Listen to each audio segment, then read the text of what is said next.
구원사에게 부름받은 사람들에 대해서 말씀을 나누려고 합니다.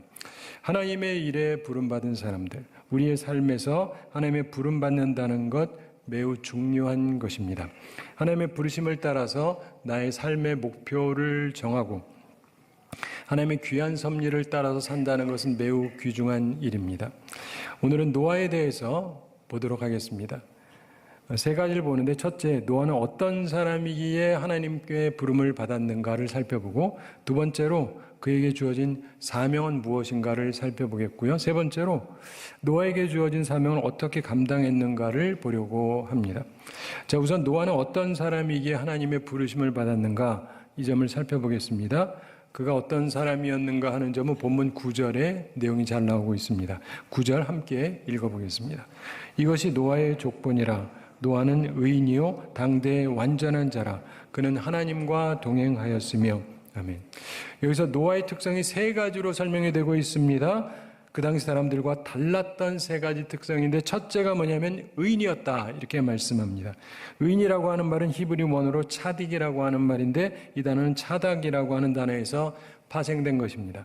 차닥은 곧다, 이런 뜻입니다. 다시 말해서 의롭다라고 하는 것은 나뭇가지가 곧은 것처럼 곧은 것, 바른 것, 그걸 의롭다고 하는 것입니다. 노아는 곧고 바른 의인이었습니다. 이 말은 노아의 법적인 위치가 다른 사람하고 달랐다는 것이죠. 굽어진 삶을 살면서 부패한 사람들과는 달리 의로웠다라고 하는 것입니다. 모두가 부패한 세상에서 홀로 곧게 살려면요, 외롭습니다. 외로워요. 아마 노아도 그랬을 겁니다. 둘째로 노아는 당대의 완전한 자다, 이렇게 9절에서 말씀하죠. 의로운 자라고 하는 말이 율법적 관점에서 옳은 것이라고 한다면, 이 완전하다라고 하는 것은 그의 도덕적인 성결에 관한 이야기입니다. 즉 그는 당시에 성결한 사람이었다는 뜻입니다. 이건 참으로 놀라운 것인데, 주변이 전부 다 타락하고 죄가 만연되어 있는데 그 죄에 물들지 않고 자신의 신앙의 정결을 지켰다는 말입니다. 얼마나 대단한 사람입니까? 그러나 역시 이러한 삶은 외롭게 되어 있습니다. 세 번째로 노아는 하나님과 동행하는 자였다라고 성경은 말씀합니다. 하나님과 동행했다. 노아는 의인이고 당세의 완전한 자고 하나님과 동행하는 자였다. 근데 이 세 가지 설명 중에서 하나님과 동행했다, 이 말이 가장 깊게 느껴집니다. 노아는 하나님과 동행하는 사람이었습니다. 그래서 죄 많은 당세 사람 가운데 의롭고 완전한 인격을 가질 수 있었던 이유가 바로 거기 있는데, 하나님과 함께 했기 때문이에요. 하나님과 동행했기 때문에. 우리도 이 죄악된 세상에서 물들지 않고 살아가는 길은 하나밖에 없는데, 하나님과 동행해야 됩니다. 우리 모두 하나님과 동행하는 삶을 사는 주의 사람들이 다 되기를 바랍니다. 예전에 미국 육군 참모총장을 지낸 프레드릭 웨이안드 장군이라는 분이 있었는데, 이분이 1950년에 6.25 전쟁이 나고 겨울에 한국에 대대장으로 참전을 했었던 때가 있습니다. 그 당시 이분이 부임한 곳이 제1대대였다 그러는데, 이 대대에 800명의 군사가 있었는데 90% 이상이 전사했어요. 80명도 안 남고 62명만 남은 상태에 이분이 왔습니다. 웨이안드 장군이 큰 패배로 절망 가운데 있는 부대에 부임했는데, 보니까 그야말로 넋 잃은 부대였다고 그럽니다. 정신이 다 빠져 있는 거예요. 이분이 가장 급선무가 긍지하고 자신감을 회복시켜야 되겠다. 전쟁 중이었기 때문에 예배도 대충 드리고 그랬는데, 이분이 비록 전쟁 중이지만 우선 규칙적인 예배를 드려야 되겠다, 이렇게 생각을 했습니다. 그래서 이걸 통해서 하나님의 사랑을 느끼게 하고, 또한 동시에 미국 캘리포니아에 있는 자기 아내한테 연락을 해서 또 여러 가지 도움을 좀 요청을 했습니다. 그래서 하나님의 사랑 그리고 사람의 사랑을 동시에 받게 해주려고 노력을 했습니다. 근데 그런 일을 통해서 그 부대는 긍지와 자신감을 회복하게 되고, 이후에 가장 훌륭한 미군 부대로 대통령 표창까지 받게 되었습니다. 사랑하는 성도 여러분, 전쟁 중에 있는 군인에게조차도 예배를 통한 하나님과의 만남, 하나님과의 동행이 필요하다면 우리는 말할 것도 없습니다. 우리 모두 살면서 보면 사정이 있죠. 뭐 이런저런 사정이 없는 사람이 누가 있겠습니까? 너무 바빠서 혹은 뭐 전쟁과 같은 일이 있어서 이런저런 이유로 예배를 소홀히 하면 그게 오히려 우리의 영혼을 약하게 만들고 정신세계를 약하게 만듭니다. 하나님과의 교제를 소홀히 하면 우리는 모두 다 약해지게 되어 있습니다. 하나님과 동행하기 위해서 우리가 항상 힘써야 됩니다. 오늘도 주님 앞에 나오셨는데 잘하신 것입니다. 앞으로도 항상 주님 앞에 나와서 주님과 만나는 우리들이 되기를 바랍니다. 자, 이렇게 하나님과 동행하던 노아였기 때문에 하나님께서 엄청난 계시를 알려주셨습니다. 13절에 나오죠. 13절 함께 읽어보겠습니다. 하나님이 노아에게 이르시되 모든 혈육 있는 자의 포악함이 땅에 가득함으로 그 끝날이 내 앞에 이르렀으니 내가 그들을 땅과 함께 멸하리라. 아멘. 세상이 곧 멸망할 것이다. 이런 계시의 말씀을 하나님께서 노아에게 주셨습니다. 어떤 의미에서 이처럼 엄청난 하나님의 비밀은 사람에게 쉽게 알려지지가 않죠. 왜 그러냐면 우리가 노아 같지 않기 때문에도 그렇겠죠. 근데 하나님의 계시의 영을 통해서 주시는 하나님의 비밀, 이건 하나님과 동행하는 자에게 주어지는 것이다. 이렇게 볼 수 있습니다. 그런데 사실 우리도, 지금 예배드리는 우리도 놀라운 비밀을 알고 있습니다. 예수님 재림하실 거라는 거 다 아시죠? 반응들이 약해서 예수님 재림하실 거라는 거 아시죠? 네, 감사합니다. 뭐 언젠지는 모르죠. 그렇지만 반드시 오신다는 것은 우리가 알고 있습니다. 자, 그러면 그 사실과 우리의 사명은 어떤 관계를 갖는 거거든요. 자, 세상을 멸하실 것이라는 말씀과 더불어서 하나님께서 노아에게 주신 약속과 사명이 있습니다. 세상 끝난다. 그러니까 너도 끝난다. 죽어라. 끝. 이러신 게 아니에요. 그렇죠? 이걸 통해서 우리의 사명을 우리가 생각해 볼 수가 있는 것입니다. 노아에게 주어진 약속과 사명, 노아에게 세 가지 사명이 맡겨집니다. 그런데 이 사명은 곧 노아에게 복이 되는 약속, 즉 하나님의 언약이 되는 것이었습니다. 우리에게도 마찬가지입니다. 이 13절부터 21절에 있는 말씀이 쭉 나오죠. 노아에게 주어진 첫 사명은 방주를 지으라는 것이었습니다. 하나님께서 말씀하시죠. 14절 함께 읽어보겠습니다. 너는 고페르나무로 너를 위하여 방주를 만들되 그 안에 칸들을 막고 역청을 그 안팎에 칠하라. 아멘. 배의 크기가 그 다음 절에 설명이 되고 있습니다. 쉽게 설명하면요, 항공모함 크기다 이렇게 생각하시면 돼요. 굉장히 큰 배를 만들라는 것입니다. 그리고 배 모양은 우리가 흔히 생각하는 일반적인 배 모양이 아니고요, 마치 커다란 나무 박스 모양일 것이다 이렇게 추정이 됩니다. 이렇게 지으라고 하신 데는 이유가 있습니다. 해양대학에서 연구해 보면 이렇게 지으면 우선 굉장히 안전하다 그럽니다. 일반 배보다. 이렇게 지으면 현재까지 우리가 아는 어떤 폭풍과 파도라도 뒤집을 수 없는 형태라고 그럽니다. 그리고 이렇게 만들면 보통 형태의 배보다 물건을 30% 정도 더 많이 실을 수 있다고 그럽니다. 그러니까 안전하고 많은 물건을 실을 수 있는 최선의 방법입니다. 그리고 이 배는요, 유람선이 아니거든요. 항해를 위한 게 아니에요. 그렇기 때문에 이렇게 만들려고 하신 겁니다. 어차피 하나님께서 이끌어 가실 거니까. 짓는데 내부는 3층으로 지으라고 하나님이 말씀하십니다. 칸막이로 여러 개의 방을 만들려고 했습니다. 그러니까 동물이니까 그냥 하나에 다 집어넣어라 이러신 게 아니에요. 그들에게도 합당한 자리를 적절히 마련해 주라는 말씀이 계셨던 것입니다. 또한 정확한 치수가 주어지고 역청으로 안팎을 칠하라고 하셨습니다. 이것은 물이 스며드는 것을 막고 문이 닫혔을 때 짐승들의 나쁜 냄새를 제거하는 역할을 했을 것입니다.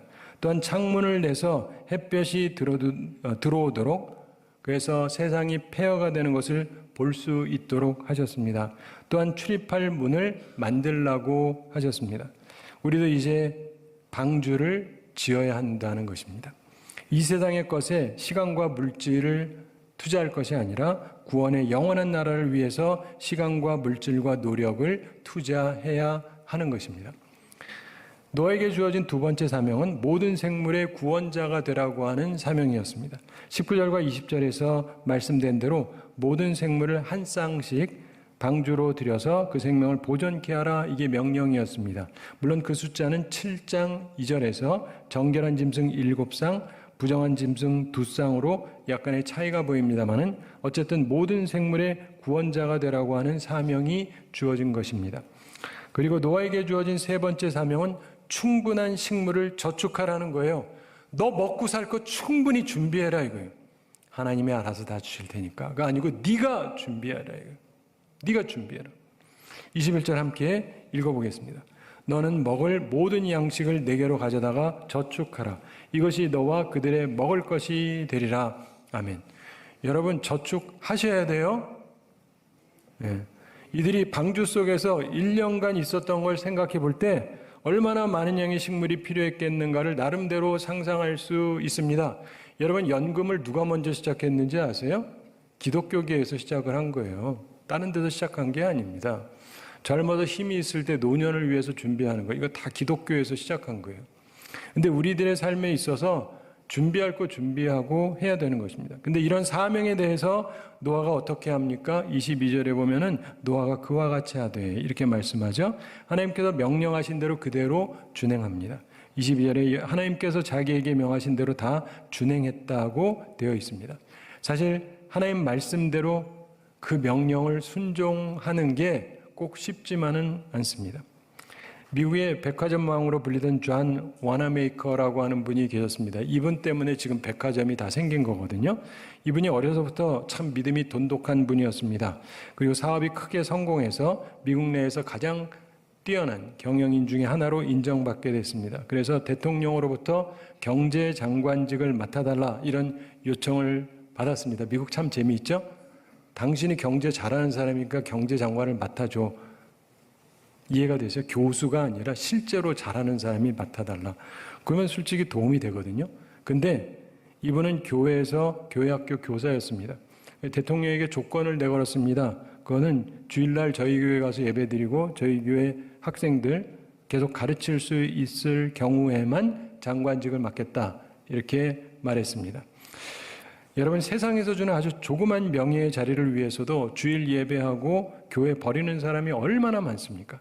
그러나 와나메이커는 세상 명예와 주님께서 주신 사명을 바꾸지를 않았어요. 이분 목사님 아니에요. 결국 대통령 승낙받고 그는 경제장관직을 맡았습니다. 그리고 와싱턴에서 그의 교회가 있는 필라델피아로 매주 교회에 출석하고 봉사를 했습니다. 가까운 거리가 아니에요.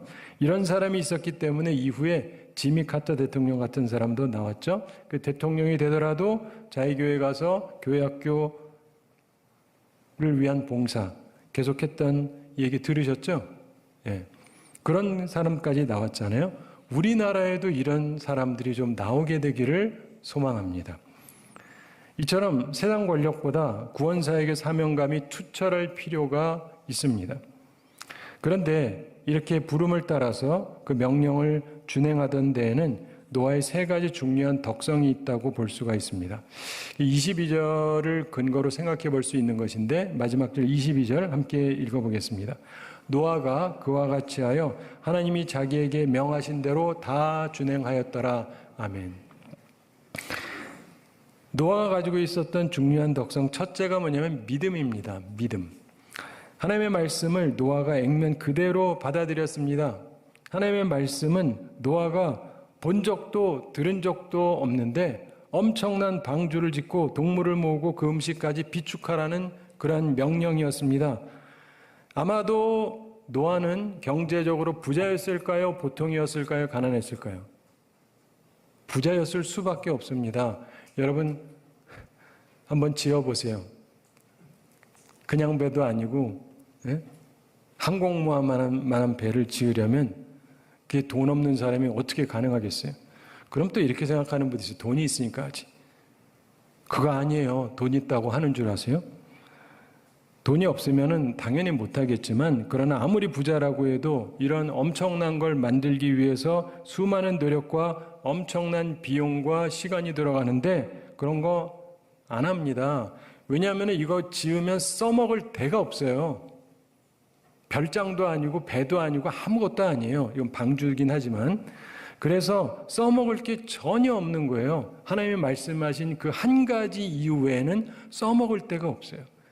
부자들을 제가 연구해 보면서 깨달은 게 있어요. 부자들은요, 절대 한 가지에 매달리지 않습니다.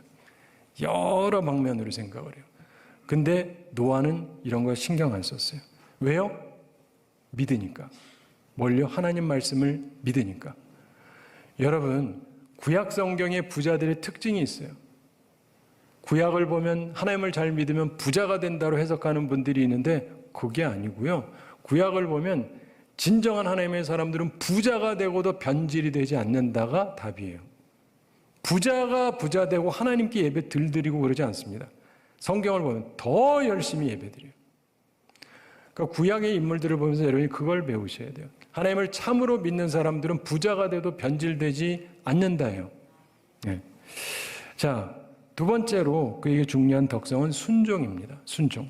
말씀대로 그가 행하죠. 하나님 말씀을 믿을 수는 있지만 자기 나름대로 조금 다르게 설계하거나 다른 방향으로 집행을 할 수도 있지 않겠습니까?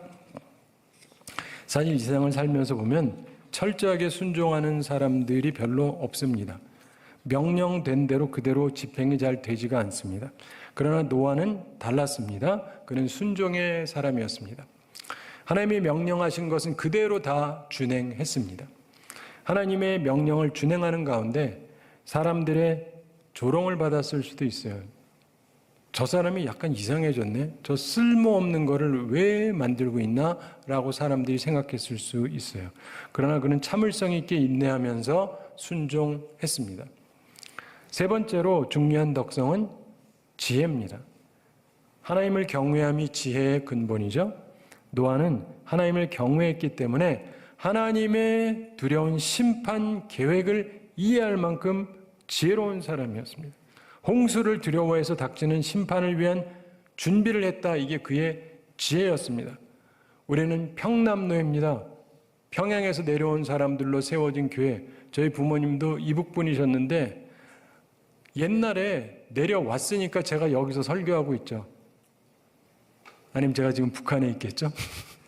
혹시 태어났어도? 그러니까 여러분 생각을 해보십시오. 하나님의 말씀을 따라서 움직이면 모든 것이 달라집니다.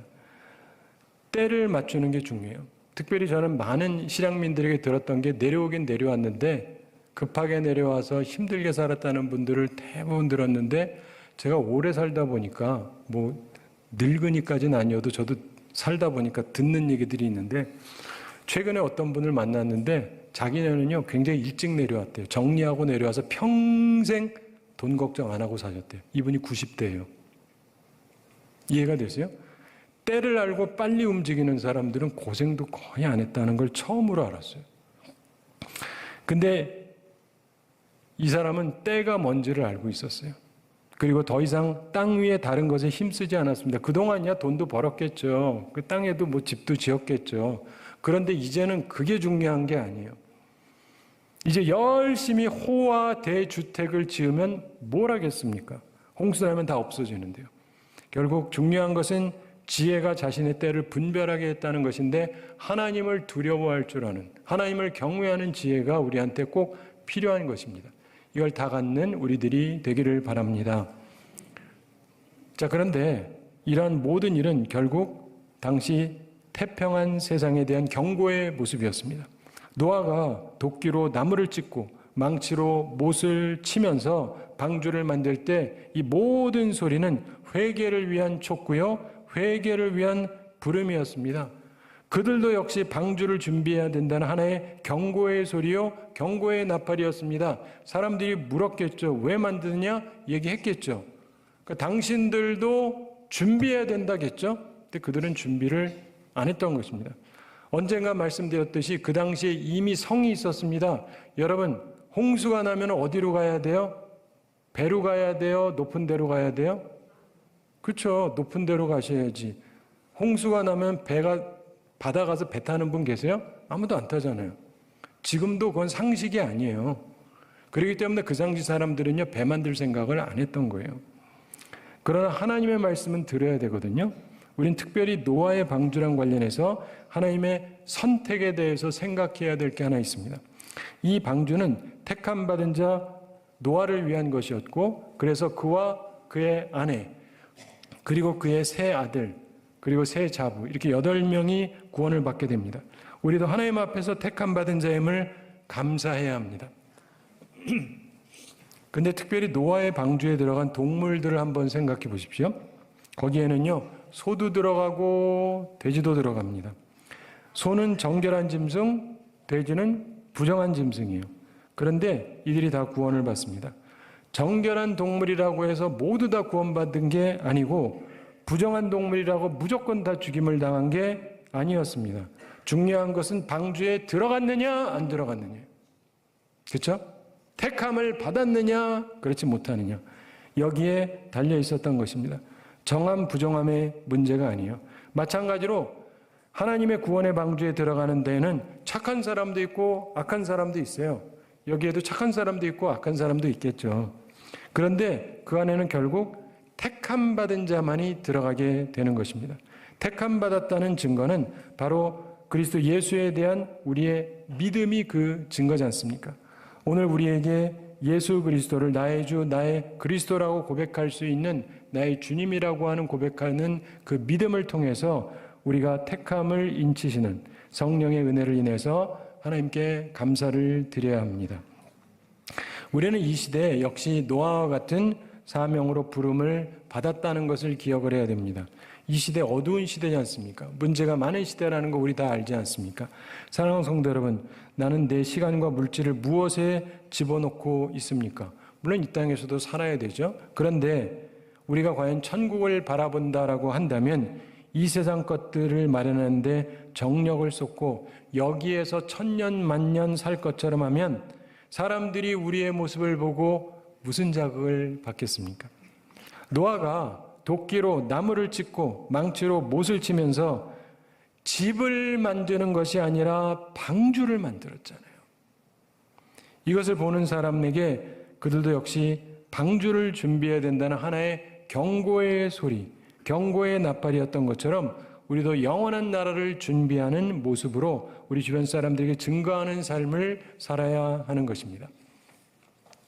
한 가지 이야기 말씀드리면서 오늘 말씀을 마치겠습니다. 동화 얘기인데 개구리와 처녀라는 동화가 있습니다.